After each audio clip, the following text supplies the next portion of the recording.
Forever. Dog. Welcome to Public Domain Theater with Kelly Nugent, Lindsay Kaitai, and guest actor and comedian Emily Maya Mills. This week, we are reading Anton Chekhov's The Lady with the Pet Dog. Welcome to Public Domain Theater. I'm one of your hosts, Lindsay Kaitai. I'm another one of your hosts, Kelly Nugent. And this is a podcast of highbrow readings and lowbrow commentary. We are joined today by actor, writer, stand-up comedian, director. You can look for her album on iTunes right now. It's called By a Thread. It's Miss Emily Maya Mills. Hello. Hello. I am Thank you for joining. also a woman with a pet dog. So that's You perfect. are? Should I go am under my too. credits. Are This Yes. story is actually an attack on you. It's very personal. With all of the stuff going on in the world today. Yeah. A personal attack on me Personal sounds, attack. What sounds we appropriate. need on a podcast from Anton Chekhov. He had a bone What's to your pick. dog's name? I've two now. Yay! I married into one of them. Oh, pleasant. And I know, it was Do perfect. you like your birth dog better than your my step birth dog? No, they're both really cool dogs. Cool. I feel a That's little the bit. best situation. Yes. It's the best. Yeah. I feel a little bit badly for my birth dog because he was such a prince of my apartment building before I moved out of it. He was the boy. Oh. And now he's really definitely the beta. He's Oh, definitely, no. he's taking a hit. He's taking a hit in the hierarchical chain. Oh, my Status. God. Ken Duguay is a much stronger personality. What is the name? His name's Ken Duguay. Ken Duguay? Duguay is his last name, yes. Fancy. Oh, fancy. I figured. Wow. Mhm. Do you enjoy reading? I do. Yeah. You're a In, reader? in fits and starts. Mm. Yeah. Uh-huh. Yep. Did you read much as a kid? What was your reading habit and flavor in like as a kid and through high school? I like that. Habit and flavor. What's your Habit and flavor. Interesting. It's funny. I have flop sweats already because I was this weird, like slightly learning disabled person who was like taken to specialists, but then only to find out that I was in the 99th percentile of, English and one of reading, those. but Yeah. then like a failure and a mess in school. So the truth is I was always, what it was is that I was a very particular and slow reader with high comprehension. So I struggled in a way because I was always reading slower than most people, but my comprehension was much higher. So when I got older is when I really, and I recognized all of that is when I really started to enjoy reading. Because when I was a kid, my dad read me bedtime stories every night. And I was probably like 13 or 14 staying out with kids and partying and getting in trouble and would still come home and ask my dad to read me a bedtime story because I loved stories. Wow. I was way too old. So now I am I a think much that sounds great. yeah, it's great. I'm a much hardier reader now than I was in high school. And probably that started again mid-college. What kind of stuff do you read now? I'm kind of all over the place. So I like to have a really big chunky book on my nightstand that takes me a year to get through and then and cycle through that. And also simultaneously reading something that's like usually, nonfiction, some kind of like educational or historical or biographical, something or other that I can get something out of while working on like, 11/22/63 I had on there for a while. I just finished the Freedom.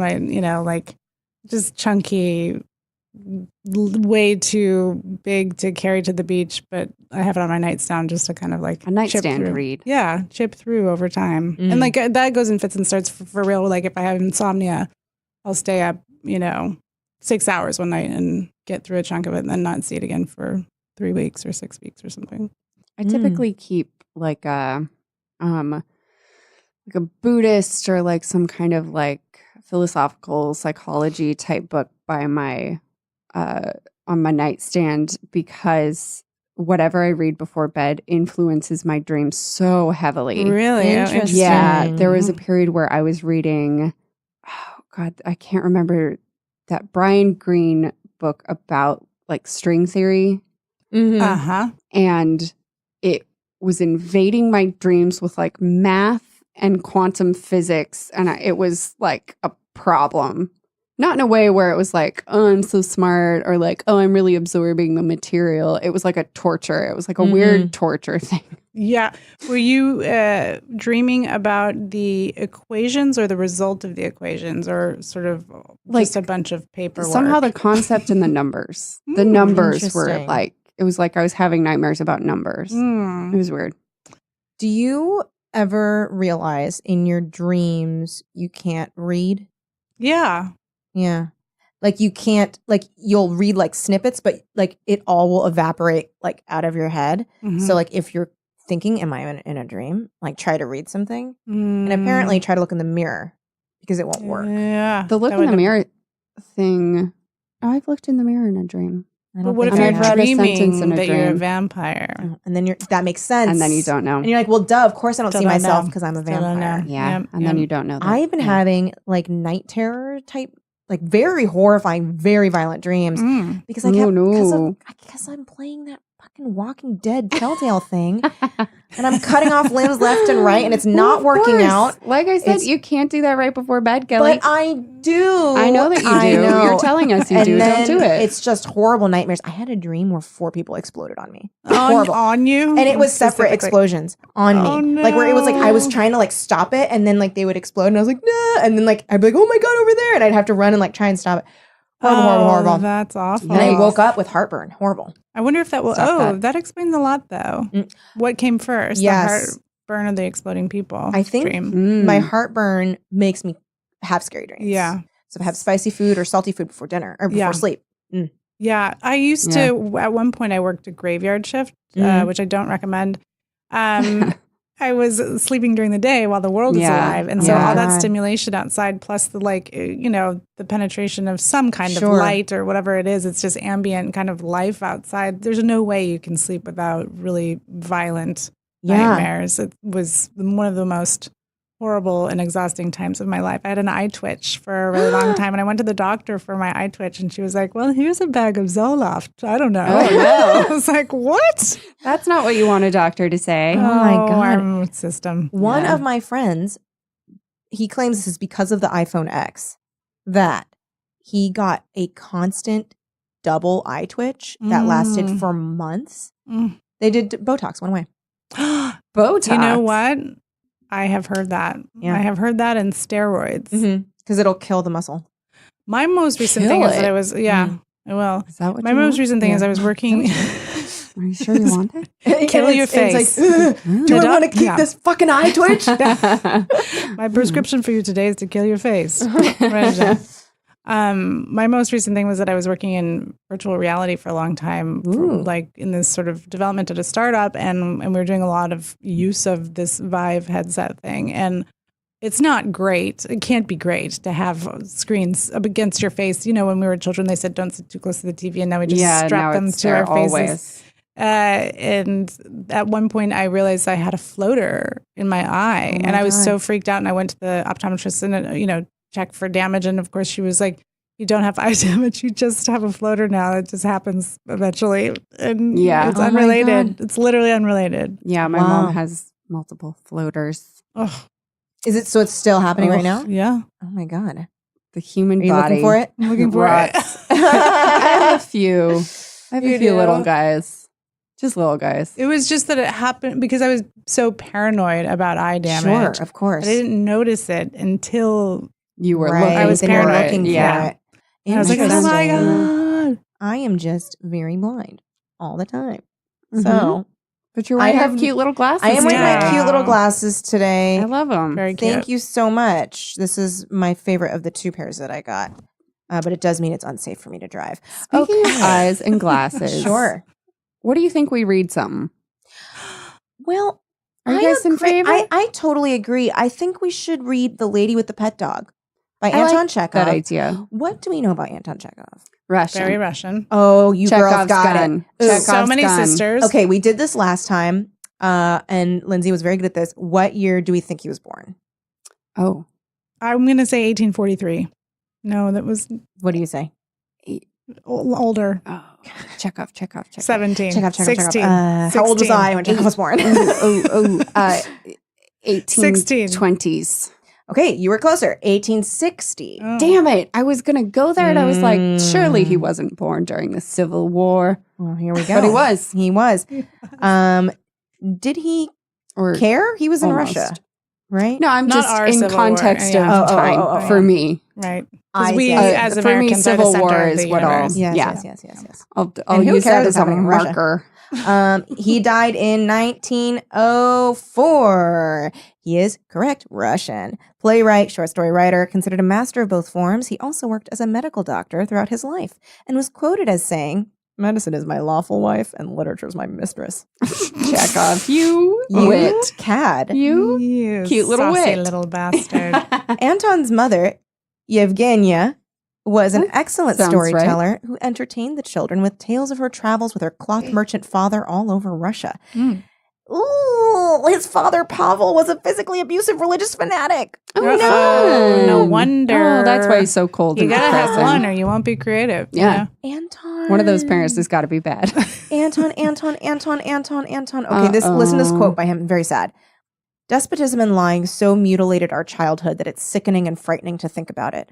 Remember the horror and disgust we felt in those times when father threw a tantrum at dinner over too much salt in the soup and called mother a fool." Oh, wow. He was Gee bad. whiz. You complain about salt in the soup, you're bad. Yeah, you're bad. Not cool. Not only that, his dad was a Uncool. crooked businessman. What? Kelly, her Family- mouth is agape. Family lore records an occasion where a drowned rat was found in a cask of cooking oil. Oh, no. Instead of throwing out the oil, Pavel had it sanctified by a priest and continued selling it. Ew. As you do. You know. Oh. I once worked Don't at buy a, oil from him. Yeah, I once worked at a Greek restaurant. No offense to any Greek people, because it was an instant case-by-case basis, but they made me put the pita back into the bin after it was on the table. No. And this was just Gross. 10 years ago. Do you guys want to hear something No. really disgusting? Sure. Okay. Micah was on a Reddit thread about like the most disgusting thing you've ever found in a food establishment. Uh-huh. And this guy's job was to clean soft serve and frozen yogurt machines. And this woman had a vanilla soft serve that just for a while started having like black specks showing up Oh, no. in Oh, the no. soft serve. Uh-oh. Oh, no. And it had become, the inside had become infested with cockroaches and they were getting ground up Oh, into. no. Oh, sorry. Reddit is an evil, bad place in all ways. Take it out of my brain. I don't want it. I don't want it. Because she hadn't cleaned it for like 3 years. Well, I have heard, though, that some scientists are trying to develop a system by which we print food on 3D printers out of pureed cockroaches. Sure. just protein. Sure. Protein. That's fine. It's cleansed, it's protein. But Yeah. that's the thing. I think the Sanitize. intent Find a way matters. to use Yeah. them, Yeah. but if it comes from Accidental. dirty- Accident. gross environment because you Yeah. have attracted them your way, I'm going to say I'm not Into okay. a frozen environment seems counterintuitive Yeah. anyway. For They them to wanted be that. climbing in there, it has to be really dirty. It must have for been them. real bad, yeah. Isn't that so foul? That is Anyway, foul. Anyway. check So out Chekhov. Menchie's. Just one last thing, though. The last time I was in a frozen yogurt establishment, I did see Angeline explode a chocolate machine all over herself, and it was great. Oh, Angeline. Wow, Angeline. Love She you, was like, Angeline. oh my God. Los Angeles legend. Yeah. Yes. Yeah. That is pretty great. Go take a picture with her and pay her some money. Not even Pavel's mouse. crookedness would save a mouse, would save him from financial ruin. His father was declared bankrupt in 1876 after overextending his finances, building a new house. To avoid debtor's prison, he ran away to Moscow with his family. Only 16-year-old Anton stayed behind in the small seaside town of Taganrog, tasked with selling the family's remaining possessions to provide them with No. money to live on. Oh. He flourished in the absence of his family. Oh, He good. self-financed his education by catching and selling goldfinches, sending humorous Oh. letters to his mother in Moscow to cheer her up. That is reading- enterprising. Oh, he's eat, pray, living all over the place. Eat, pray, loving. He's reading. He's writing. He's having all these love affairs. He's submitting to the Onion. He's making videos for Funny or Die before it went corporate. He had a love affair with a teacher's wife. Oh, snap. Hot. Hot. At least it wasn't with the teacher. Then he, true. A little more moral. Yeah. It's like Oddly, outside oddly. because the power dynamic's not really there. Like, even though there's Right. adultery happening, like, it's not you with an authority figure. Yeah. Right. That's important. Yeah. It is important. Yeah. He graduates from Power medical school, aspect. 1884, starts work as a physician. He's primary breadwinner for his entire family, even though he makes like barely any money. And he treated the poor free of charge. Then Oh. he's like, I'm going to write professionally because I need money. and I'm going to become very successful. I'm going to become wildly successful. He gains fame as a short story writer and later as one of the greatest and most innovative playwrights of his age. He remained a dedicated philanthropist and social justice advocate throughout his life, organizing Bless. relief for victims of famine and cholera outbreaks, paying for the construction of schools, fire stations, and clinics, donating his medical services to peasants for miles around, and despite his own recurring ill health and bout with tuberculosis, which eventually killed him at the age of 44. Dang, that's early. 44. Yeah. Oof. But I With mean, the age I am, I don't like that at all. no. Oh no, he died in the German spa town of Badenweiler. Spa town. Yeah, Spa Town in the Yeah. Black Forest. This is Ooh, Black Forest. Ooh, baby. Where you just walk out and die. Ooh, Yeah. Cakes. This is his wife Olga's account of his final moments. Anton sat up unusually straight and said loudly and clearly, although he knew almost no German, "Ich sterb," I'm dying. The doctor calmed him, took a syringe, gave him an injection of camphor, and ordered champagne. Anton took a full glass. You know what? Go out in style. Yeah, he's like, let's yes. get some champagne in here. Yes, Let's celebrate absolutely. Chekhov. Uh-huh. Anton took a full glass, examined it, smiled at me, and said, "It's a long time since I drank champagne." He drained it and lay quietly on his left side, and I just had time to run to him and lean across the bed and call to him, but he had stopped breathing and was sleeping peacefully as a child. It's closing night, baby. Man, That's what an interesting thing to do when someone says I'm dying. it's quite the rap party. I'm in. Yeah. Yeah. Wow. I mean, go out bold. End The of the run. last End of the thing run. my grandmother said before she died was, "I would rather die than go back to the doctor." Man. And then she did. Oh, okay. Wow. Yeah, we good for When my her. aunt left to go to the restroom, came back, she had had a heart attack and died. Oh my God. Wow. That's the Wow. kind of lady Yeah. she was. She had the Man. whole heart attack while she was in the bathroom. She was already like very much ailing, which I is why see. she was like, Mm-hmm. so my aunt was there to take her to the doctor. Oh, I see. Again, many doctor's visits. Mm-hmm. She died in February. She got sick just before Christmas, like Quick. sick. Not that she ever had, well, not ever, but she had had a bad heart for a while. Mm. And so lots of doctor's visits. And she was like, I have fucking had it. Mm-hmm. I'm going to die. Mm. Yeah. Yeah. I can see. She I already can see wanted that. to join my granddad. And there's something comforting about that, you know? Yeah, she was so ready. Yeah. Yeah.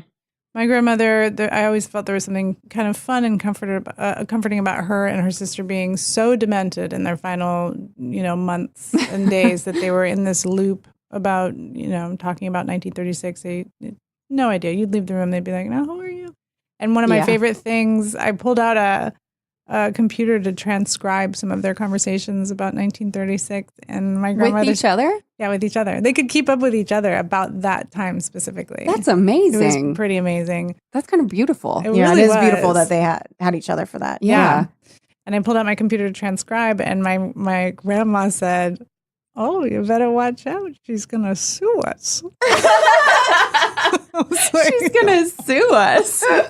I think it's still one Careful. of You the see a lady with a funniest things. computer, only one thing is going to happen. She's going to sue you. I don't know how she got to there. It was so funny because I was transcribing. I don't know. I guess she Yeah, thought maybe. courtroom or- Oh, yeah, court reporter. That's so funny. Wow. Mhm. But she did it in such a fun-loving way. She That's just great. thought it was kind of fun. Oh. Yeah. Oh, who's going to sue us now? That's so funny. So let's get into this story. We're each going to read about 6.5 pages. Dang. Dang, that's a long story. Let me make sure, because last time Okay, we really you make fucked sure. this up.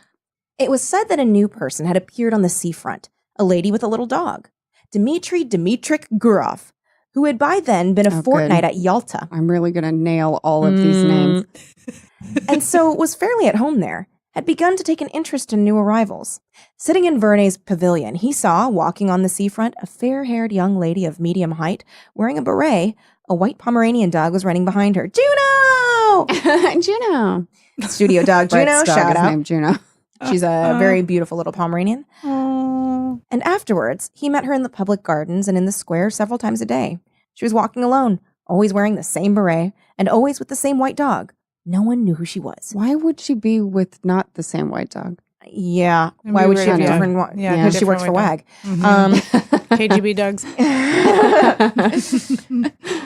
And everyone called her simply the lady with the dog.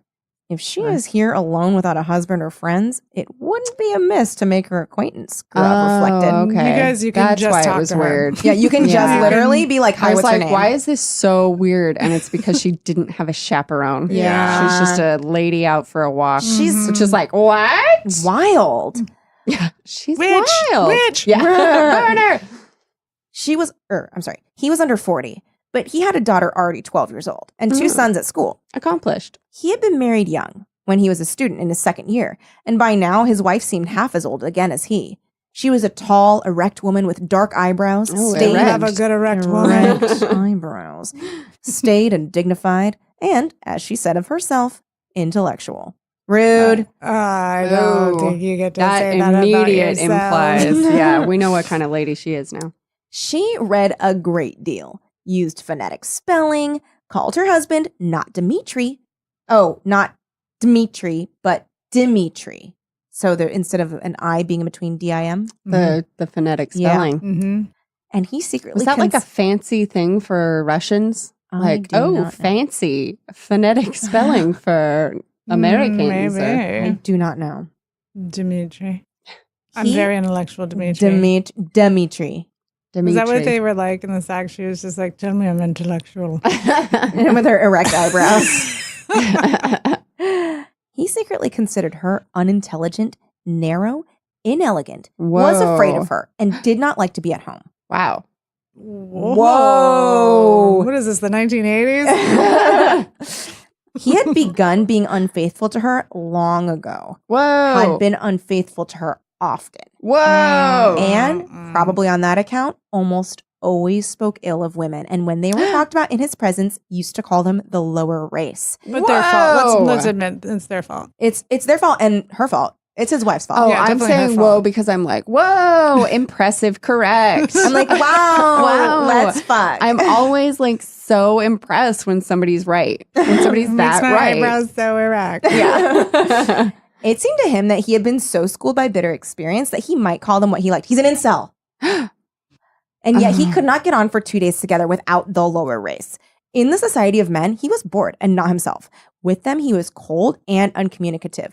But when he was in the company of women, he felt free and he knew what to say to them and how to behave. And he was at ease with them even when he was silent. Wow, this guy's complicated. He's so complicated. Seriously. He just needs a really pretty I just young need woman to like, save him. fix him. I just want to fix him.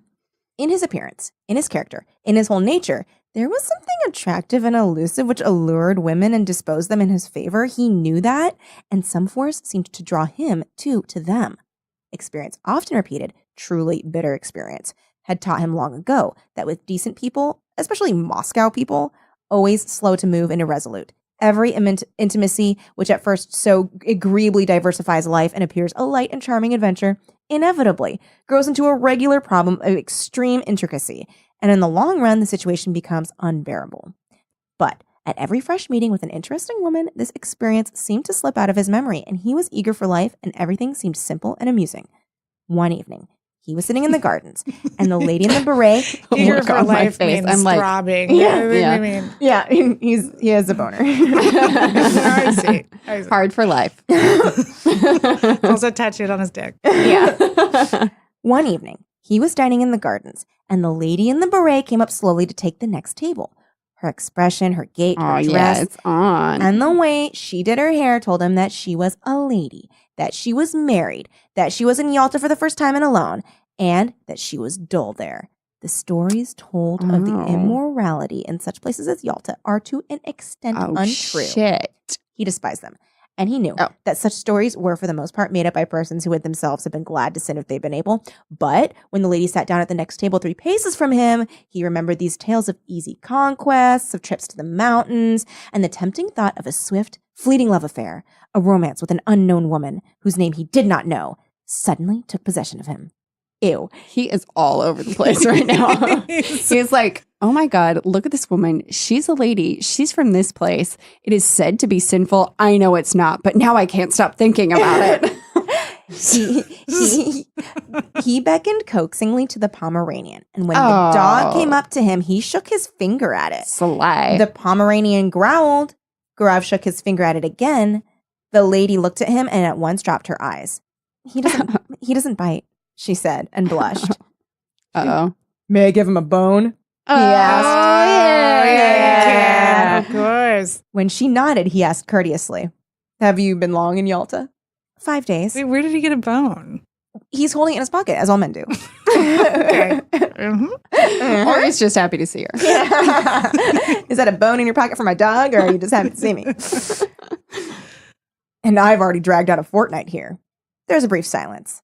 Time goes fast, and yet it's so dull here, she said, not looking at him. Conversing is what we're doing. She's like, I'm so happy you're talking to me. Fun. I'll keep my eyes on the floor. As it would be. That's only the fashion to say it's dull here. A provincial will live in Belyov or Zidra and not be dull. And when he comes here, it's, oh, the dullness, oh, the dust. One would think he came from Granada.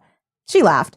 Then both continued eating in silence like strangers. But after dinner, they walked side by side, and there sprang up between them the light jesting conversation of people who are free and satisfied, to whom it does not matter where they go or what they talk about. They walked and talked of the strange light on the sea. The water was of a warm, soft lilac hue, and there was a golden streak from the moon upon it. I hope she turns him down so I hard. know. Me too. This guy's like, anything's a date if you make it. Make it a date. Say it's a date. It's a date. The moonlight makes it a date. He like walks up to her and her dog, and he's like, room for 3. We're on a date. I'm taking you and your dog. They talked about how sultry it was after a hot day. Oh. Gurov told her that he came from Moscow and that he'd taken his degree in arts but had a post in a bank, that he had trained as an opera singer but had given it up, that he owned 2 houses in Moscow. Okay. Is this true? All right. Come on. Okay. And Serial killer. I know. And from her, he learned that she had grown up in Petersburg but had lived in someplace since her marriage 2 years before, that she was staying another month in Yalta. Wow, that he was not listening not to listening, her. not at He is all. only listening to him. and that her husband, who needed a holiday too, might perhaps come and fetch her. She was not sure whether her husband had a post in Crown Department or under the provincial council, and was amused by her own ignorance. And Gurov learned too that she was called Anna Sergeyevna. You learned it. You learned it. She Told said you. it. Why do you have to make it like this thing that you did? You didn't And do I anything. sussed out when she Yeah. said it that her name was Anna. Yeah. I unraveled the mystery of her name when she said her name was Anna. I guess it's because I'm so well trained. I'm like an opera singer and also a bank teller. He's fucking. You He's sound like a murderer. yeah. Why? He's like the pickup artist type guy. Yeah, I was gonna Oh, say yeah. he's like the guy from the Gianni Versace movie. Like, I mean, it was a real story, but Right. no. From the movie. From the of, movie. Of life. It's one of those, From the life movie. From the life movie. You know. Afterwards, he thought about her in his room at the hotel. Thought she'd certainly meet Vigorously. him the next day. It was sure to happen. Oh, you thought about her vigorously? Nice. Thanks. Nice. As he got into bed, he thought how lately she had been a girl at school, doing lessons like his own daughter. Ew. He recalled No. ew. Don't bring her into this. Why is the daughter involved? We don't I have was to going talk to make about- another masturbation joke, and then he said daughter, and I was like, oh, God. He recalled the diffidence, the angularity that was still manifest in her laugh and her manner of talking with a stranger. Don't fucking. Oh, gross. This must I have hate been this guy. the first time in her life she had been alone in surroundings in which she was followed, looked at, and spoken to merely from a secret motive which she could hardly fail to guess. He recalled her slender, delicate neck, her lovely gray eyes. We're This guy spot the needs fuck on Instagram. about this guy. I'm often like, what do Just people like do some before butt pictures. Yeah. Butt pics. And then go to bed. Yeah. There was something pathetic about her anyway, he thought, and fell asleep. Oh, this guy. A week had passed since they'd made acquaintance. It was a holiday. It was sultry indoors, while in the street the wind Oh, sultry whirled- again. Sultry. I mean, you could just say it was hot. I get, yeah, maybe that was just Yeah. the But they need you terminology. to know I mean, like, you Like, can just say instead of hot, they yeah, would just say okay. sultry. Like Sorry. they're like, oh, it's sultry out today. Yeah. Instead of like, oh, But they're laying on sultry. thick like body heat. Yeah, it's like stuffy. Yeah. Oh, I've got a real musk about me today. Yes. Real otter's musk. While in the street, the wind whirled the dust round and round and blew people's hats off. It was a thirsty day. And Gurov often went into the Thursday. Thursday. went into the pavilion and pressed Anna Sergeyevna to have syrup and water or an ice. He pressed her Yeah, with what? His boon. One did not know what to do with oneself. In the evening, when the wind had dropped a little, they went out on the groin. This story is a fucking hot. Okay, so it's Groyne. No, I don't want to know how it's spelled. Thank you. On the groin to see a steamer come in. There were Steamer. steamer. That's why it's so sultry. Steamer came in and Kathleen Turner was on board. So steamy. There were a great many people walking about the harbor. They had gathered to welcome someone, bringing bouquets. And two peculiarities of a well-dressed Yalta crowd were very conspicuous. The elderly ladies were dressed like young ones, and there were a great number of generals. Young ones were dressed like elderlies. It was chaos. Owing to the roughness of the sea, the steamer arrived late. Yeah. The roughness of the sea. After the sun had set. And it was a long time turning about before it reached the groin. Anna Sergeyevna, he doesn't have to call her whole name. So hot. Anna They're Russian. They do. Oh, it's a Russian thing. So many names.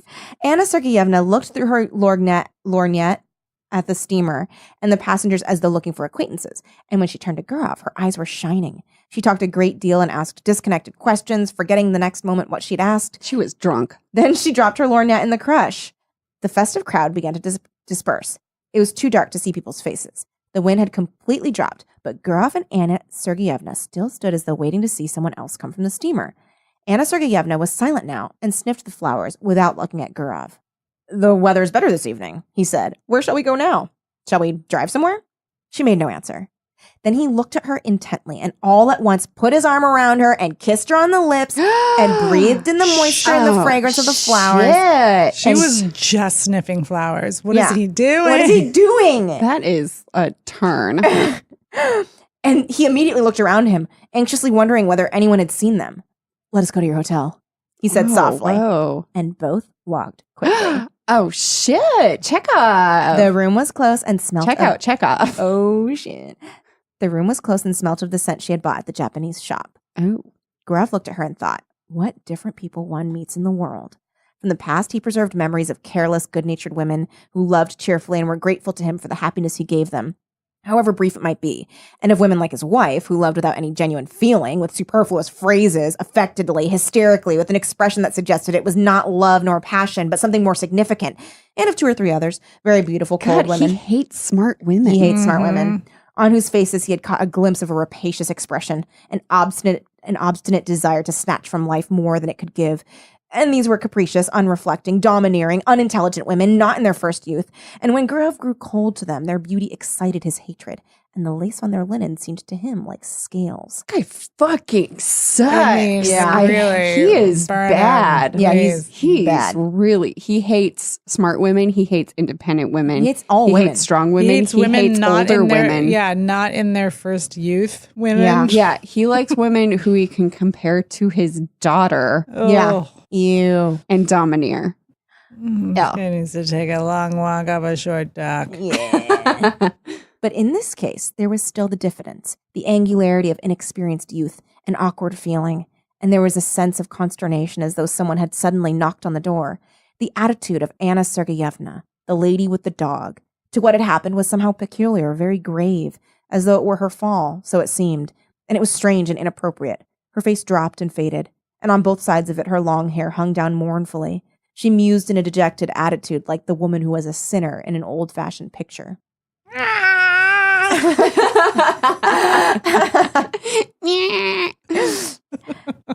It's wrong, she said. You will be the first to despise me now. There was a watermelon on the table. By the way, Gurov cut himself a slice and began eating it without haste. how casual. There followed at least half an hour of silence. That is the least casual thing you That can is do. Somebody's like, awful. this is wrong. And he just like saunters over, tries desperately to saw off He's just some like watermelon. like grunting, just the sound. I'm picturing him like grunting like There Will Be Blood style, like just sawing through this fucking watermelon. Oh my gosh, Chekhov After Dark has some twists and turns. Chekhov After dark. Anna Sergeyevna was touching. There was about her the purity of a good, simple woman who had seen little of life. The solitary candle burning on the table threw a faint light on her face. Yet it was clear that she was very unhappy. Yeah, she just said that.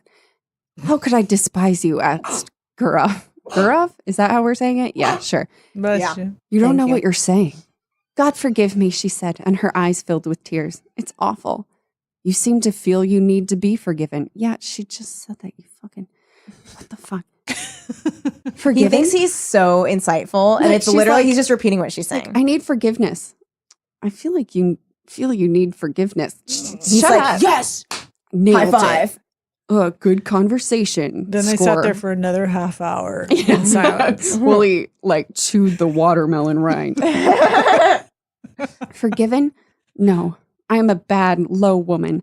I despise myself and don't attempt to justify myself. It's not my husband, but myself I have deceived. And not only just now, I have been deceiving myself for a long time. My husband may be a good, honest man, but he is a flunky. I don't know what he does there, what his work is, but I know he is a flunky. I was 20 when I married to him. I've been tormented by curiosity. I wanted something better. There must be a different sort of life, I said to myself. I wanted to live, to live, to live. I was fired by curiosity. You don't understand it, but I swear to God, I could not control myself. Something happened to me. I could not be restrained. I told my husband I was ill and came here. And here I have been walking about as though I were dazed, like a mad creature. And now I've become a vulgar, contemptible woman whom anyone may despise. What secret You know is she what- hiding? Because it doesn't seem. She seems fine. Her problem is that she's got an imagination. That's Well, the she, thing. she And- hates her husband. and she this is- she yeah. ran off. Yeah. And now she's kissed some dickweed. This is. You know Mhm. what? Yeah. She's like, you are my rock bottom. Yeah, she's like, this is disgusting. I'm I- disgusted with myself. I don't need forgiveness from you. I need it from me Yeah. Mhm. because you're gross. You're disgusting. I've just seen you sweat like a pig cutting open a watermelon. I don't need it. Oh my God. Oh no. Gura felt bored already listening to her. Oh my god. He was irritated by the naive tone, by this remorse, so unexpected and inopportune. But for the tears in her eyes, he might have thought she was jesting or playing a part. I don't She could understand, just be he crying. said softly. What is it you want? She hid her face on his breast and pressed close to him. Believe me, I beseech you, she said. I love a pure, honest life, and sin is loathsome to me. I don't know what I am doing. Simple people say the evil one has beguiled me. And I hope she murders him. And I may say of Yeah, myself that'd be now great. that the evil one has beguiled me. Hush, hush, he muttered. He's just trying to get his dick Muttered. wet. He's like Yeah. so annoyed. He's like, oh my god. Stop it with Why your stop fucking talking at this conscience. most inopportune time? Yeah. I know. Why He's do you like, keep I am losing my boner. I guess I'll have more watermelon. Yeah. He looked at her fixed, scared eyes, kissed her, talked softly and affectionately. What a fucking phony. Oh no, this is horrible. Can you imagine spilling your guts to someone? He's like, yeah, but let me just mac on your Let me face a just, little like, bit, baby. Ugh, he kissed her thick Come on, baby. eyes. What did it? He kissed her thick eyes. And by degrees, she was comforted and her gaiety returned. They both began laughing. Weird. Afterward, I feel better. Yeah, that's called nervousness. I'm still disgusted, but I've accepted it. Afterward, when they went out, there was not a soul on the seafront. The town with its cypresses had quite a death-like air, but the sea still broke noisily on the shore. A single barge was rocking on the waves, and a lantern was blinking sleepily on it. They found a cab and drove to Orianda. I found out your surname in the hall just now. It was written on the board. Von Diertis. Von Diertitz. Von Diertitz. Kelly, please say this for me and help. You sound hot. Von Dieteritz. Von Dieteritz. Thank you. I need other people to say things for me before Von I say it. Dieteritz. Von Dieteritz, said Gurov. Is your husband a German? Wow. No, I believe his grandfather was a German, but he is an Orthodox Russian himself. Great, fascinating talk, guys. Yeah. At Orianda, they sat on a seat not far from the church, looked down at the sea, and were silent. Yalta was hardly visible through the morning mist. White clouds stood motionless on the mountaintops. The leaves did not stir on the trees, grasshoppers chirruped, and the monotonous hollow sound of the sea rising up from below spoke of the peace of the eternal sleep awaiting us. So it must have sounded when there was no Yalta nor Orianda here, so it sounds now, and it will sound as indifferently and monotonously when we are all no more. And in this constancy, in this complete indifference to the life and the death of each of us, there lies hid, perhaps, a pledge of our eternal salvation, of the unceasing movement of life upon earth, of unceasing progress toward perfection. Sitting beside a young woman who in the dawn seemed so lovely, soothed and spellbound in these magical surroundings, the sea, mountains, cloud, the open sky, Gurov thought how in reality everything is beautiful in this world when one reflects. Everything except what we think or do ourselves when we forget our human dignity and the higher aims of our existence. Oh, freshman year term paper. Yeah. Real revelation on his part, though. Yeah. He went For from him, oh, she's boring, I just want a bone, to, you know what, we're all so like God's children. The whole time that he, like, this is just him sitting silently. Yeah. The whole time. And she's just like, Oh, 100%. hello? Yeah. Yeah, he could no longer be like, so are we going to do this? He's like, Yeah, what else it's can I like, think what about? And he has like this And whole like, moment. Isn't it weird how we all have skin? A man walked up to them, probably a keeper, looked at them and walked away. And this detail seemed mysterious and beautiful too. They saw a steamer come from Theodosia with its lights out in the glow of dawn. There's dew on the grass, said Anna Sergeyevna after a silence. Yes, Shut up. it's time to go Yeah. home. They went back to the town. Cool. Then they met every day at 12 o'clock on the seafront, lunched and dined together, went for walks, admired the sea. She complained that she slept badly, that her heart throbbed violently, asked the same questions, troubled now by jealousy and now by the fear that he did not respect her sufficiently. And often in the square or gardens when there was no one near them. She needs to get some friends outside of him. Yeah. She needs to like talk to them, and Well, they she can be like, doesn't live "Girl, here. you need She needs to go home. Go to a club. Go Go like to a club. Go to Go a club. Make clubbing. some girlfriends. Yes. No, she needs to like I don't know, like join She a book needs club to or get something. drunk and get drunk in a bathroom and talk to other drunk Yes. girls. And they'll be like, "Girl, Be like, you're better. No, You're so much better than don't. him." I'm going to get your number. We should get brunch. I love your We should get nails. tea. Oh my God, I love you. You're so beautiful. And I don't even, he's not worth it. I love This is being petty drunk in coming. a We love bathroom it. with other drunk Yeah. girls. It's the Yes, best. it's the best. Very fun. And often in the square or gardens when there was no one near them, he suddenly drew her to him and kissed her passionately. Complete idleness, these kisses in broad daylight, while he looked round in dread of someone seeing them. The heat, the smell of the sea, and the continual passing to and fro before him of idle, well-dressed, well-fed people made a new man of him. He told Anna Sergeyevna how beautiful she was, how fascinating. He was impatiently passionate. She's a manic pixie dream girl. yeah, he's he's changed boring him. me. Yeah. Yeah, he's boring. Get me. back to hating women. He would not move a step away from her, while she was often pensive and continually urged him to confess that he did not respect her, did not love her in the least. She's Oh my like God, it's so She's a opposite lot. negging. Yeah, no, she's a lot though. I mean, She's- it's like that's tiring. But she's getting him by insulting herself. And he's like, no, baby. Instead of him she's doing the insulting work her for to him. seduce her. She's like, I'm Fascinating. so like ugly today. Did not love her in the least and thought of her as nothing but a common woman. Rather late almost every evening, they drove somewhere out of town to Orianda or the waterfall, and the expedition was always a success. The scenery invariably impressed them as grand and beautiful. They were expecting her husband to come, but a letter came from him saying that there was something wrong with his eyes, and he entreated his wife to come home as quickly as possible. Anna Sergeyevna made haste to go. It's a good thing I am going anyway, she said to Gurov. It's the finger of destiny. She went by coach and point. I just pointed at nobody. At the fourth missing the fourth podcast That's the member. only finger we want going around these parts. She went by coach and he went with her. They were driving the whole day. When she had got into a compartment of the express and when the second bell had rung, she said, "Let me look at you once more. Look at you once again." That's right. She did not shed tears, but was so sad that she seemed ill, and her face was quivering. "I shall remember you, think of you," she said. "God be with you. Be happy. Don't remember evil against me. We are parting forever. It must be so, for we ought never to have met. Well, God be with you." The train moved off rapidly.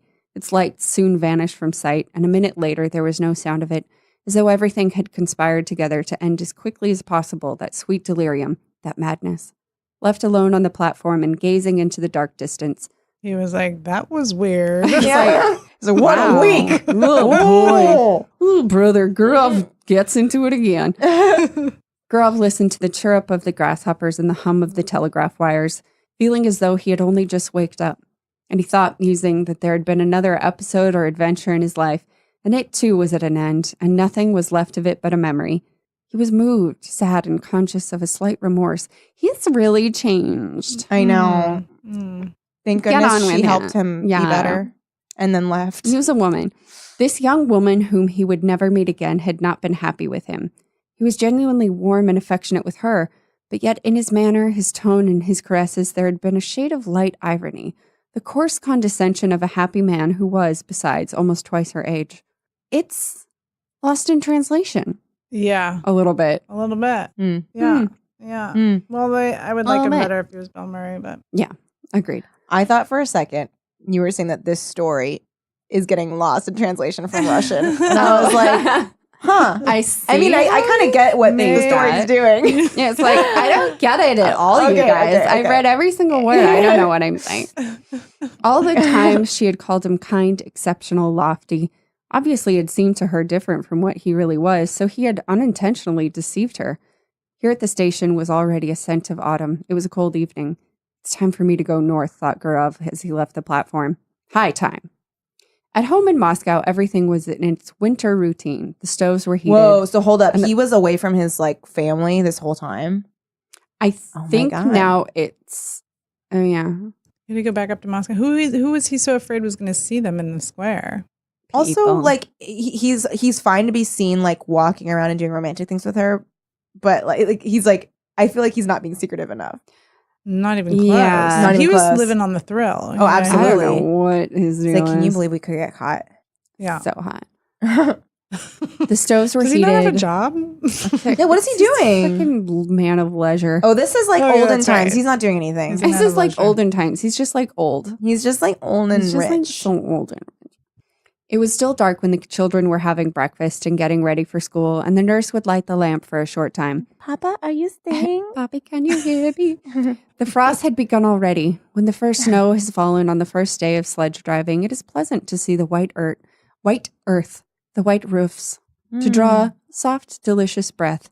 And the season brings back the days of one's youth. The old limes and birches, white with hoarfrost, have a good-natured expression. They are nearer to one's heart than cypresses and palms. And near them, one doesn't want to be thinking of the sea and the mountains. Gurov was Moscow born. He arrived in Moscow on a fine frosty day, and when he put on his fur coat and warm gloves and walked along Petrovka, and when on Saturday evening he heard the ringing of the bells, his recent trip and the places he had seen lost all charm for him. Little by little, he became absorbed in Moscow life, greedily read 3 papers a day, and declared he did not read the Moscow papers on principle. Get me some more of these newspapers. I have to More. read 3 a day. Never enough. He already felt a longing to go to restaurants, clubs, dinner parties, anniversary celebrations, and he felt flattered at entertaining distinguished lawyers and artists and at playing cards with a professor at the doctor's club. Cool. Moscow Professions sounds great abound. for him. What's Yeah, his he's problem? thriving. Yeah. He could already eat a whole plate full of salt fish and cabbage. Oh, yummy. Dude, you need to eat some greens. I don't know what's You happening got with you right to. now, but also less salt. Less salt. Too much It's salt. sodium. Oh my God. In another Right. month, he fancied, the image of Anna Sergeyevna would be shrouded in a mist in his memory, and only from time to time would visit him in his dreams with a touching smile as others did. But more than a month passed. Real winter had come, and everything was still clear in his memory, as though he had parted with Anna Sergeyevna only the day before.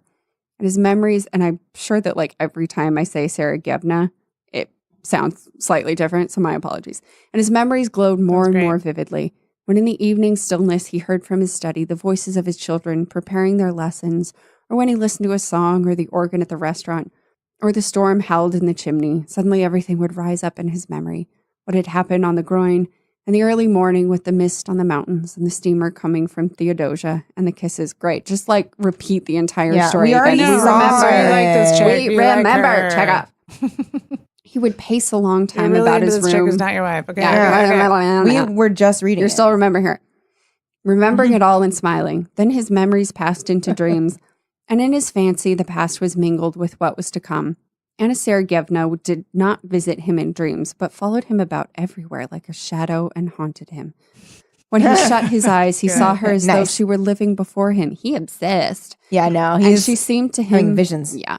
She seemed to him lovelier, younger, tenderer than she was. Oh, it's just absence making the heart grow fonder. He's building her up. He's not remembering her as she was. I'm really upset. I think he's going to see her again, and it's not going to. The fire's not going to be there. Mm-mm.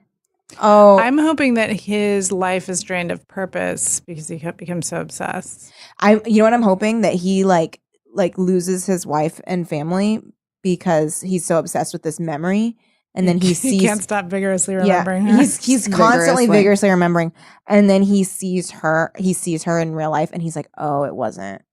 Yeah, the dream is diminished. And then he has nothing. She doesn't give She's a like, shit. I'm do sorry. I know you? What was your name? She's like, "Can I help you?" Did we meet at That's the right. Ibiza, right? And he imagined himself finer than he had been in Yalta. In the evening, she peeped out at him from the bookcase from the fireplace.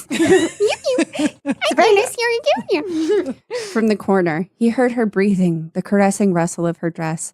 In the street, he watched the women looking for someone like her. He was tormented by an intense desire to confide his memories to someone. He doesn't have a friend. Tell your wife. You're wife's best married. friend. You've got a companion. There you go. But in his home, it was impossible to talk of his love, and he had no one outside, no friends. He could not talk to his tenants, nor to anyone at the bank. And what had he to talk of? Had he been in love then? Had there been anything beautiful, poetical, or edifying, or simply interesting in his relations with Anna Sergeyevna? And there was You tell us, dude. You tell us. And there was nothing for him to talk but to talk vaguely of love, of woman, and no one guessed what it meant. Only his wife twitched her black eyebrows and said, "The part of lady killer does not suit you at all, Dmitri." Ouch. One evening, she totally knows that he's been like, coming out of the doctor's, going to wherever all the time. She's got erect eyebrows. She sees all. Yep. Coming out of the doctor's with an official with whom he had been playing cards, he could not resist saying, "If only you knew what a is it going to be him? If only you knew what a fascinating woman I made the acquaintance of in Yalta." The official got into his sledge. That'd be perfect. He kills him. He's like, "You stole my fucking wife. I'm going to kill you." This is so funny. So he says, "If only you knew what a fascinating woman I made the acquaintance of in Yalta." The official got into his sledge and was driving away, but turned suddenly and shouted, "Dmitri Dmitrovich, what? You were right this evening. The sturgeon was a bit too strong." And so he doesn't even hear it. These words so ordinary. This is also like so embarrassing that like he finally gets the nerve to be like, the guy's literally like going away and he's like, "Oh, I met this woman, lady. Hello? Oh, hey, I thought we were going to bond for a second." These words, so ordinary, for some reason moved Gurov to a mad indignation and struck him as degrading and unclean. What savage manners, what people, what senseless nights, what uninteresting, uneventful days. The rage for card playing, the gluttony, the drunkenness, the continual talk always about the same thing. You won't even hear me talk about my affair. Yeah, why am I even here? You know what? You guys are stupid. You've always been stupid and better than this. I fucked a woman. At least I tried. I don't know. I'm not sure if I actually did. There was a fingers towards Destiny. I don't know. It's fake. We left it open. Useless pursuits and conversations, always about the same things, absorb the better part of one's time, the better part of one's strength, and in the end, there is left a life groveling and curtailed, worthless and trivial, and there is no escaping or getting away from it, just as though one were in a madhouse or a prison. Gurov did not sleep all night and was filled with indignation. Yeah, you already used that word. And he had a headache all next day. And the next night, he slept badly. Drank some water. He sat up in bed thinking or paced up and down his... Eat some greens. He is so bothered. Drink water. He was like, "Oh, Anna. I'm gonna tell this guy. Hey, so I met this really pretty woman." What? Bye! You know what? Fuck everyone. Fuck everyone and all the things and all the time. And I'm so mad it's the next day I have a headache. I'm imagining him fit. like just tossing and turning really angrily, like ugh, and then like flipping over on one side and then being like, ugh, and like flipping all night. Fuck that Sturgeon? guy. Fucking You know what? sturgeon? Fucking, I pour my heart out. And he talks of sturgeon. He was sick of his children, sick of the bank. He had no desire to go anywhere. I'm sick or of talk the bank. I gotta anything. go. In the holidays in December, he prepared for a journey and told his Nice. wife he was going to Petersburg to do something in the interests of a young friend. And he set off for S. Oh, and then amazing it- view. Yeah, it's the place that where Yeah, she's honey, from. I gotta go out tonight. I have to go It, do like, blanks something it out. Yeah. for a Yeah, young friend. young friend. Why say young It was friend? in his he panicked. interest. He panicked. He was like, for a young friend. Yeah, I'm not having drinks at the I'm Dresden. off. What for? He did not very well know himself. He wanted to see Anna Sergeyevna. Sergeyevna. Mhm. How did he so say? sorry. How is it spelled? Sergeyevna. Sergeyevna. Whatever. It's close enough. And to talk with her, to arrange a meeting if possible. He reached S in the morning. It doesn't say for some reason. It keeps putting dashes in. And took the best room at the hotel, in which the floor was covered with gray army cloth. And on the table was an Sorry. on the table was an inkstand, gray with dust and adorned with a figure on horseback, with its hat in its hand and its head broken off. How is it said? Okay, ready? Okay, Hold on, well, hold that's on. not. No. It's Sergeyevna. So it's a whole name. It's Ekaterina Sergeyevna Bolshova. Sergeyevna. Sergeyevna. Okay. Sergeyevna. I was doing a good job. Yeah, you were. That was really Thank good. you guys. The hotel porter gave him the necessary information. Von Ditteris lived in a house of his own in Old That's the husband. Guntcharny Street. Nice. Guntcharny Street. It was not far from Guntcharny. the hotel. He was rich and lived in good style and had his own horses. Everyone in the town knew him. The porter pronounced the name Dridris. Mhm. Driddirtis. I don't know. Mhm. Ooh. Wait, so he's hot stuff. Yeah, he's well known. Shit. Gurov went with haste to Old Gotchanari Street and found the house. Just opposite the house stretched along a long gray fence adorned with nails. One would run away from a fence like that, thought Gurov, looking from the fence to the windows of the house and back again. He considered. Today was a holiday, and the husband would probably be home. And in any case, it would be tactless to go into the house and upset her.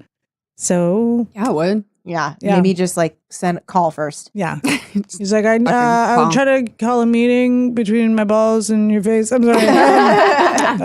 Can I? Young friend. I've been thinking of you vigorously. If he were to send her a note, it might fall into her husband's hands, and then it might ruin everything. The best thing was to trust chance. And he kept walking up and down the street by the fence, waiting for the chance. He saw a beggar go in at the gate, and dogs fly at him. Then an hour later, he heard a piano, Oh. and the sounds were faint and indistinct. Mm. Probably it was Anna Sergeyevna playing. The front Ooh. door suddenly opened, and an old woman came out, followed by the familiar white Pomeranian. It's like, oh shit, she's old? I think that might be the Oops. twist. Is That would be she's so old. fucking funny. He's like, Oh, ew. bitch is old. She's Oh, ew. the red woman from Game of Thrones. Yes. All of a sudden, like, okay. Gurov was on the point of calling to the dog, but his heart began beating violently and his excitement. He could not remember the dog's name. He walked up and down and loathed the gray fence more and more, and by now he thought irritably that Anna Sergeyevna had forgotten him and was perhaps already amusing herself with someone else, and that was all very natural in a young woman who had nothing to look at from morning till night but that confounded fence. He went back to his hotel room and sat for a long while on the sofa, not knowing what to do. Then he had dinner and a long nap. Gotta fill your time. How stupid worrying is. What? No, that's not what it said. How stupid and worrying it is, he thought when he woke and looked at the dark windows. It was already evening. Oh, he slept too late. Here, I've had a good sleep for some reason. What shall I do in the night?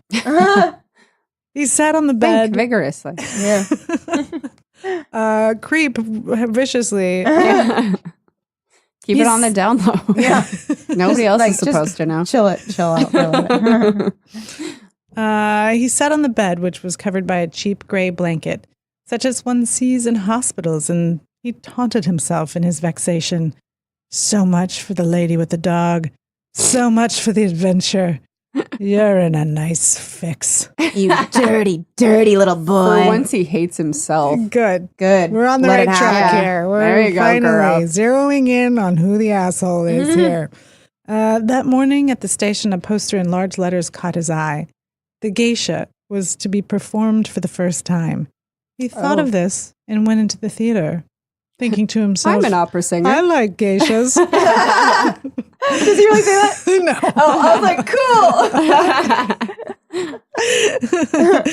It's quite possible she may go to the first performance, he thought. The theater was full. See, this is all very pre-social media, pre-smartphones.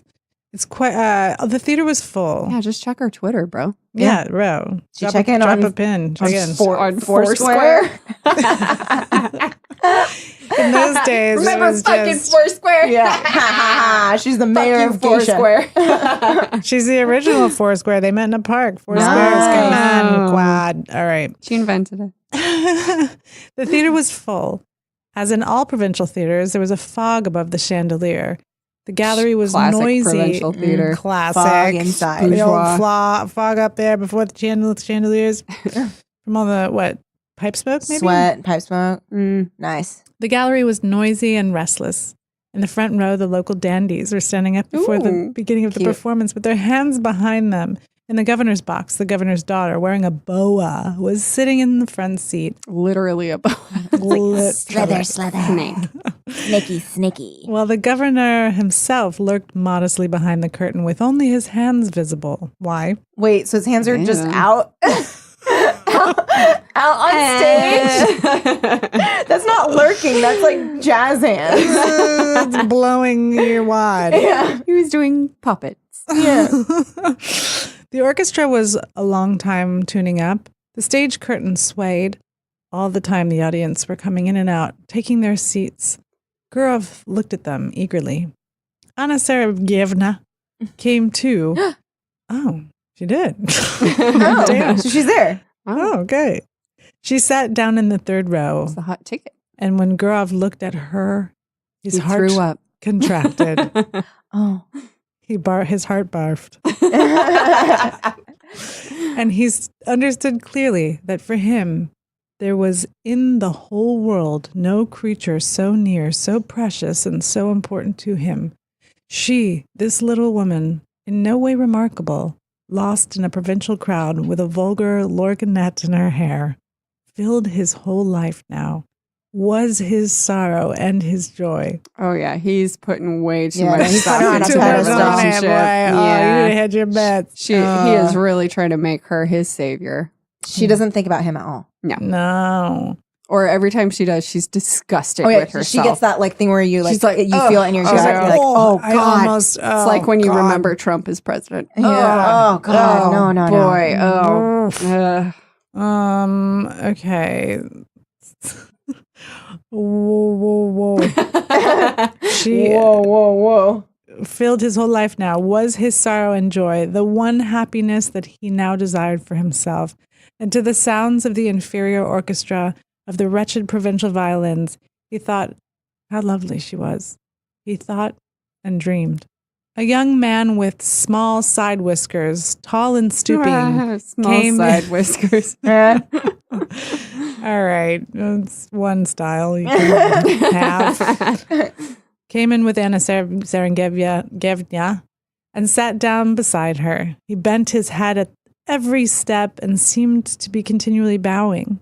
Most likely this was the husband whom at Yalta, in a rush of bitter feeling, she had called a flunky.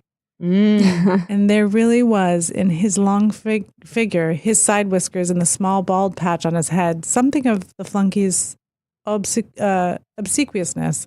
His smile was sugary. And his Ooh. buttonhole, there was some badge of distinction. His butthole was out, and it looked weak. That was a real flunky of a butthole. You just got the sense it was a weak butthole. Yeah. No too tall, sphincter muscles. too tiny of a butthole. With small side whiskers. This guy's a mess. And in his buttonhole, there was some badge of distinction, like the number on a waiter. During the first interval, the husband went away to smoke. She remained alone in her stall. Gurov, the pointed choice of words. Yeah, interesting. Gurov, who was sitting in the stalls too. Okay, whatever. So we're all in the stalls. Went up to her and said in a trembling voice with a forced smile, "Good evening." Oh God! Oh God! Good evening. It's me, girl. Oh God! She glanced at him and turned pale, then glanced again with horror, unable to believe her eyes, and tightly gripped the fan and the lorgnette in her hands, evidently struggling with herself not to faint. Both were silent. She was sitting, he was standing. Frightened by her confusion and not venturing to sit down beside her, the violins and the flute began tuning up. He suddenly felt frightened. It seemed as though all the people in the boxes were looking at them. She got up and went quickly to the door. He followed her, and both walked senselessly along passages and up and down stairs, and figures in legal, scholastic, and civil service uniforms, all wearing badges, flitted before their eyes. They caught glimpses of ladies of fur coats hanging on pegs, and draughts blew on them, bringing a smell of stale tobacco. And Gurov, whose heart was beating violently, thought, "Oh, heavens. Oh, fuck. Why are these people here in this orchestra? Oh, fuck me. Fuck. Kill. Fuck. Idiot. Such a fucking stupid old man idiot. Shut up! How do I make this all go away?" And at that instant, he recalled how when he had seen Anna Sergeyevna off at the station, he had thought that everything was over and that they would never meet again. But how far they were still from the end. The narrow, gloomy staircase over which was written, "To the amphitheater." She stopped. "How you have frightened me," she said, breathing hard, still pale and overwhelmed. She's like, "Fuck, shit. What the fuck are you even my husband, my butthole of a husband leaves to go to the restroom. You walk into my stall? What are you doing? I know everyone here. You're fucking scaring the shit out of me right now. Life. Yeah, this is my life. You come into my house. You come into my house. And you pull this. You know my husband has a weak butthole. He won't survive this. Oh, yeah, that's pretty much what it says here. "Oh, have you frightened me?" she said, still breathing hard, still pale and overwhelmed. "Oh, how you have frightened me. I am half dead. Why have you come? Why?" Oh my God. He's like, ooh. "But do understand, Anna, do understand," he said hastily in a low voice. "I entreat you to understand." She looked at him with dread, with entreaty, with love. She looked at him intently, to keep his features more distinctly in her memory. "I'm so unhappy," she went on, not heeding him. "I have thought of nothing but you all of the time. I live only in the thought of you, and I wanted to forget you. But why, oh why, have you come?" I really wanted her First not of to all, give a shit. Yeah, it wasn't all I'm that. very disappointed. Like, he literally, that courtship it was like they walked around a nothing. park. Yeah. They fucking sat up in the He sunset. had a ton He, like, of fucking surprise kissed disdain her a for lot. her. Yeah. Not was it until- because you're naive. they never actually consummated, right? Yeah, I think maybe they consummate. And she's like, oh, you know what? Oh, This was We're, not. This, Magic's- we're being hopeful at this magic's point. gone. Yeah. I mean, I think God, it's not. It does not bode well for her. That's Yeah, true. no. No, for sure. They have sex. It breaks off. She has teeth for a vagina, and he's like, "I knew it." I should have guessed. On the landing above them, 2 schoolboys were smoking and looking down, but that was nothing to Gurov. He drew Anna Serengeyevna to him and began kissing her face, her cheeks, her hand. What are you doing? What are you doing? She cried in horror, pushing him away. I've never had this happen. Why are you putting my lips on parts of my body? I don't understand. I never went to school. I don't read. I don't get it. We are mad. Go away today. Go away at once. I beseech you, by all that is sacred, I implore you. These people are coming. What people? There are these people. I can't tell you who they are, but they're coming. They live in my cabinets. They aren't coming. They're tiny, but they're fierce. They eat sugar cubes every day. And they have wings and pointy shoes. You guys are going to love what comes next. My soul. Someone was coming up the stairs. What? Who? Who? You Elves, must tiny go away. elves. Anna Serengeyevna went on in a whisper. Do you hear, Dmitri Dmitrich? I will come and see you in Moscow. I have never been happy. I am miserable now, and I never shall be happy. Never. So I may as well go with you. To fucking Moscow. Don't make me suffer still more. I swear I'll come to Moscow. Now let us part. Get the fuck out. She's like, leave. The elves are coming. They're coming. I promise the elves I wouldn't cheat. Please go. They have tiny The swords Russian made out elves. of grass. And it will cut you. Why do you think They're I came literal to Yultov? I was trying to get away from the elf people. You must go away. Okay. We said that. Don't make me suffer still more. Okay, so I'm miserable now, and I shall never be happy. Never. Don't make me suffer still more. I swear I'll come to Moscow, but now let us part. My precious, good, dear one, we must part. She presses his hand. What? Oh, chords. She pressed his hand and began rapidly going downstairs. Pressed his hand where? Maybe she like just maybe she was grabbed like his hand. Or like, is that like figuratively like pressing someone's hand means Maybe to she like went rush like them? a squeeze. Oh, then left. Squeeze. Oh, maybe. Squeeze. Yeah, she's I'm out. Yeah. I think it's a squeeze and Remote squeeze and control go. squeeze. A Yeah. squeeze and squeeze. She Squeeze pressed and- his hand and rapidly began and going breeze. downstairs, looking around him. And from her eyes, he could see that she was really unhappy. Yeah. Gurov stood for a little while, listened. Then, when all sound had died away, he found his coat and he left the theater. Are we onto something here where he's like attracted to her because she'll never be happy? Is that what we're He's attracted to her because she seems like a tragic figure who he can't be with. The second she can be with him, he's not going to. Also, who's Be the old into lady? it. I feel like the old lady's related. Mom? somehow. Mm-hmm. Mommy? Or maybe it's her. What if she's in the like day? 15? Oh, that would have been okay then. They didn't give two shits about how old women were.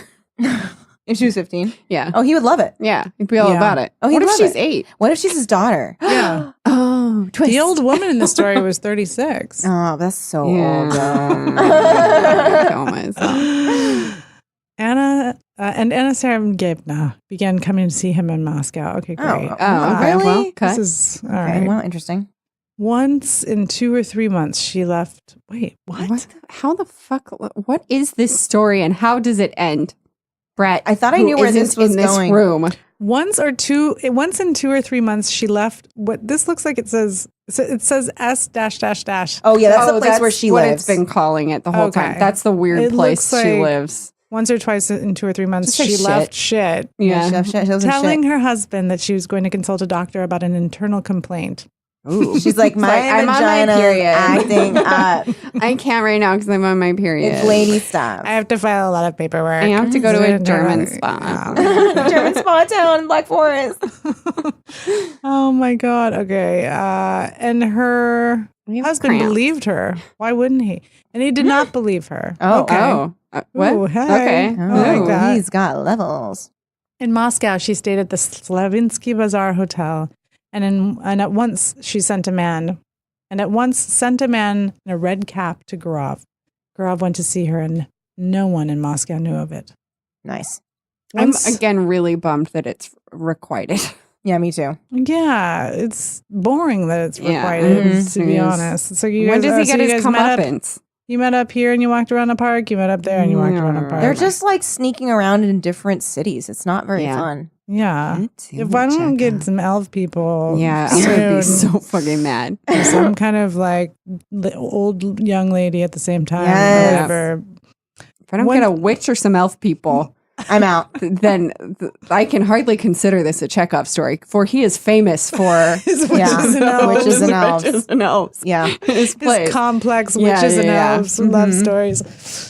Once he was going to see her in this way on a winter morning. Oh, so that's how she would call for him, is with the man with the Yeah. red cap. Secret. The messenger had come the evening before when he was out. With him walked his daughter, whom he wanted to take to school. It was on the way. Snow was falling in Multitasking. big wet flakes.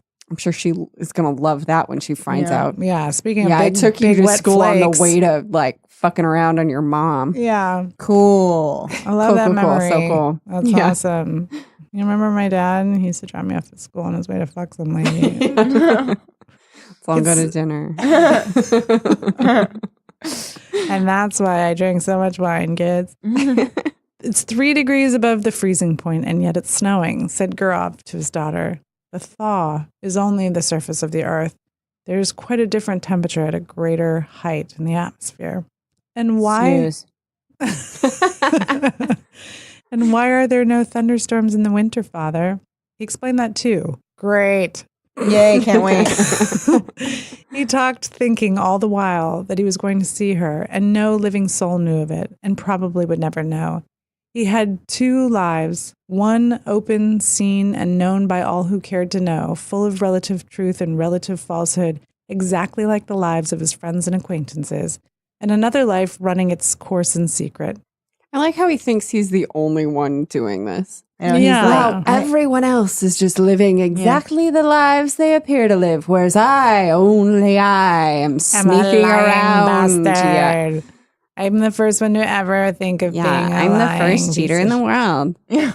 Or even like the idea that he's the first escapist. Yeah. Yeah, He's like, just the first person to have secrets, he feels. I'm the first person to be slightly dissatisfied in my marriage. Mm-hmm. So I have every right to do whatever I want about it.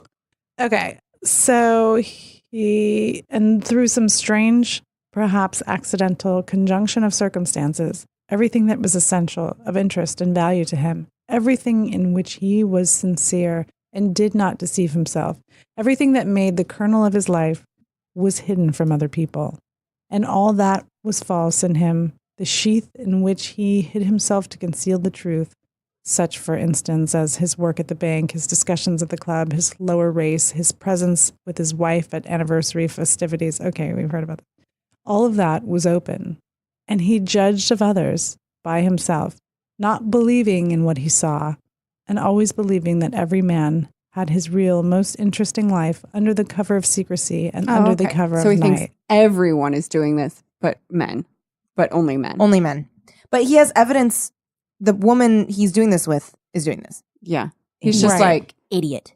well, he's only thinking about people being men. Right. He's like, wow, other men live like this too. And like straight up doesn't even consider Yeah, women the about people, and yeah. their lives. Of course not. Mm-hmm. All personal life rested on secrecy, and possibly it was partly on the account that civilized man was so nervously anxious that personal privacy should be respected. Okay. Okay? I mean, Does it go on to like be an essay about monogamy and how we don't need it? Like, I don't understand. I don't know. After leaving his daughter at school, Gurov went to the Slaniskovsky To take his acting Slaviansky. class. Slaviansky Drop Bazaar. his daughter off. No? No, he Oh. went back to the hotel where she's Oh, staying. Okay. He took off his fur coat below, went upstairs, and softly knocked on the door. Anna Sergeevna, wearing his favorite gray dress, exhausted by the journey and suspense, had been expecting him the evening before. She was pale. She looked at him and did not smile, and he had hardly come in when she fell on his breast. Their kiss was slow and prolonged, as though they had not met for 2 years. Okay. Well, how are you getting on there? He asked. Oh my God. What's What? news? What? Oh my God, This story what? is slowing down instead of picking up. Yeah. What in the fuck? Here's the thing. This is the most I actually thought that where this page ended, the story ended. So I was trying to make it work as an ending, but it goes on. I was like, why is this the finale? Well, how are you? Okay, I'll change the pace. Okay, cool. I was like, no, but like still, like, But still, why are exchanging they just being like, pleasantries? how are you? How is the journey? I don't know. I, for some reason, thought that was going to be the point, that they, in all of this ravenous obsession with each other, they still said bullshit like, how's the weather? I don't know. Okay. Well, how are you getting on there? He asked. What's news? Wait, I'll tell you directly. I can't talk. What? Okay. She could not speak. She was crying. She turned away from him and pressed her handkerchief into her eyes. Let her have her cry out. I'll sit down and wait, he thought. And he sat down in an armchair. Cool. He didn't even like say like, hey, what's up? No, he thought He to did. himself in his own head a conversation with himself that did not include her. Yeah. It's like, oh, she's crying. I'll just have a sit while that plays out. Then he rang and asked for tea and to be brought to him. And while he Great. drank it, Great. She's still crying. she Thanks for remained the standing at the window play-by-play. with her back to him. She was crying from emotion, from the miserable consciousness that their life was so hard for them. They could only meet in secret, hiding themselves from people like thieves. We have been through that. We know. They've already been doing this for pages. He just thought that for like a fucking paragraph. I know. And now we have to watch her think it too. No. We have to watch her think. Couldn't she have like had this off page? I don't. Why can't we pick it? Like we got it from his brain. Now let's like skip her part. Or she could literally just say one sentence, be like, "I'm really bummed about this," Yeah. and then let's move. Chekhov, the master of stories, where we watch people think things. Was their life not shattered? Come, do stop, he said. It was evident to him that this love of theirs would not soon be over and that he could not see the end of it. Anna Serengeyevna grew more and more attached to him. She adored him, and it was unthinkable to say to her that it was bound to have an end someday. Besides, she would not have believed it. Are they going to kill themselves like in some Russian drama, Somebody kills somebody. melodrama Like, bullshit? Oh my God. Some Anna Karenina stuff? Please, Anna Serengeyevna. He went up to her and took her by the shoulders to say something affectionate and cheering. And at that moment, he saw himself in the looking glass. His hair was already beginning to turn gray, and it seemed strange to him that he had grown so much older, so much plainer during the last few years. The shoulders on which his hands rested were warm and quivering. He felt compassion for this life, still so warm and lovely, but probably already not far from beginning to fade and wither like his own. Why did she God, love what? him so? Which is really all that matters. The moment you start to fade and wither, that's what we all need to be focusing on all the time. Ditch the bitch. Why did she love him so much? He had always seemed, Good question. really good question. He had always seemed to women different from what he was. And they loved him. Excuse me. He had always seemed to women different from what he was. And they loved him They loved in him, not himself, but the man created by their imagination, whom they'd been eagerly seeking all of their lives. And Doing the same afterward, thing. yeah, when they noticed their mistake, they loved him all the same. And not one of them had been happy with him. Time passed. He had made their acquaintance, got on with them, parted, but he never once loved. It was anything you like, but not love. Emily has fallen asleep, you guys. We can't continue. And only now, when his head was gray, he had fallen properly, really in love for the first time in his life. Anna Serengeyevna and he loved each other like people very close and akin, like husband and wife, like tender friends. Oh my It God. seemed to them that fate itself had meant them for one another. And they could not understand why he had a wife and she had a husband. Oh, bring and on it the was fucking elves already. Oh my Jesus God. Christ. Somebody Parade of stabbed elves. somebody stabbed somebody. And it was as though they were a pair of birds in passage, caught and forced to live in different cages. They forgave each other for what they were ashamed of in their past. They forgave everything in the present and felt that this love of theirs had changed them both. We didn't see this transformation. I mean, No. you guys fucking hung out. You parted ways and you came back together. You just keep telling us that you're in love. Yeah. And we're not seeing it. This is like that friend that keeps saying how great their boyfriend is. And like, you're like, I don't see it. Yeah, though." it sounds like you're telling me a not lot, good. but he like, this doesn't seem that great. No. Yeah. And you just don't keep seem saying- that great either. You don't seem that great either. Yeah. Quit trying to Like, why sell am I it. friends with you? If you're so great, you don't have to sell it. Yeah, just like calm down about it. Mhm. In the moments of depression in the past, he'd comforted himself with any arguments that came into his mind, but now he no longer cared for arguments. He felt profound compassion. He wanted to be sincere and tender.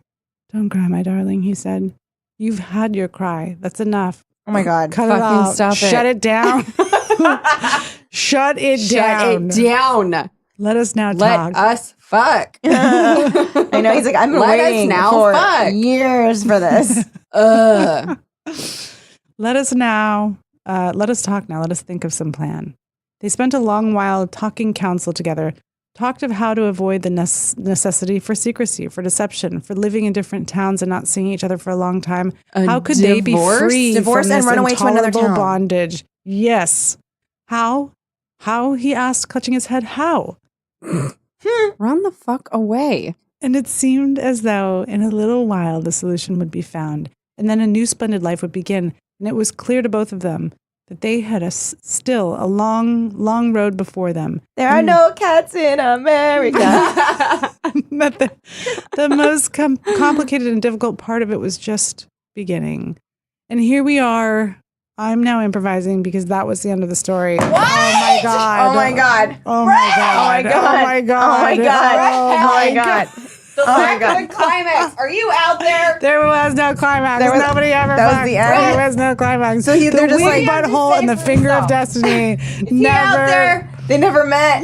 They never met. They never met. Beautiful That's why story. Beautiful Brett's story. not in the room. You were hiding Yeah. Wow. in a different room. You know, that's why we know of 3 Chekhov stories. We didn't know about Wow. What is the fucking point? What? So he's was just the like, what do we point? do now? this. No, they were basically like, we can just do this. Dang. They deserve each other. I have that's to like amazing. see that for myself. See, and then I just had, I was clear. That was it. That was it. We went through Dude. all that for them to go. You know Oh. what? We know the solution. We still got a long way to go, baby. Yeah. Yeah. And Man. Unwarranted. unbelievable. I think we could have You seen them do the guys. walk around park once. Once. We saw it like Max. 3 times in What different a cities. fucking- We didn't even need to see her walk around the park a bunch of No. times before he introduced himself. No. I Like never- all of this could have been chopped up. At no moment We did I need an feel like they editor. were in love.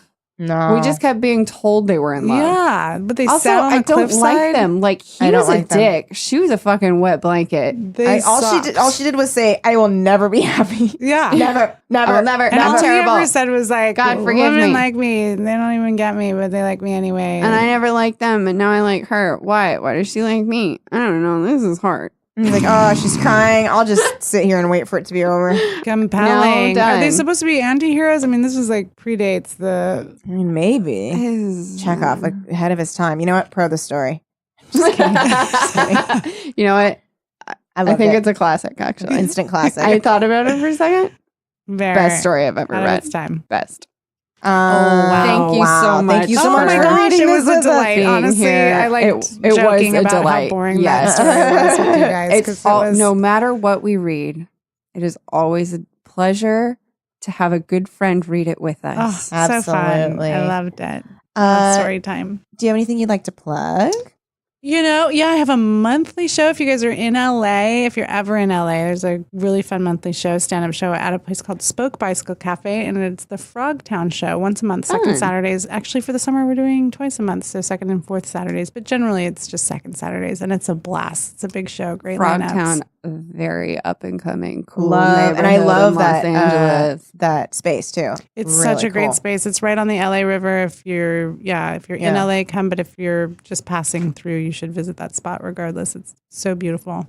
Awesome. And what the name of your stand-up album again is By a Thread? Buy a thread on iTunes. Get Yeah. it today, or you can hear it on Spotify. Yeah, check it out right now. Woo, get out there. Thank you, Emily. Thanks you for so having much. me, y'all. We'll see you next week, guys. See you next week. Keep it See you lit. next week. Forever Dog. This has been a Forever Dog production. Executive produced by Brett Boehm, Joe Cilio, and Alex Ramsey. For more original podcasts, please visit foreverdogpodcasts.com and subscribe to our shows on Apple Podcasts, Spotify, or wherever you get your podcasts. Keep up with the latest Forever Dog news by following us on Twitter and Instagram @ForeverDogTeam and liking our page on Facebook.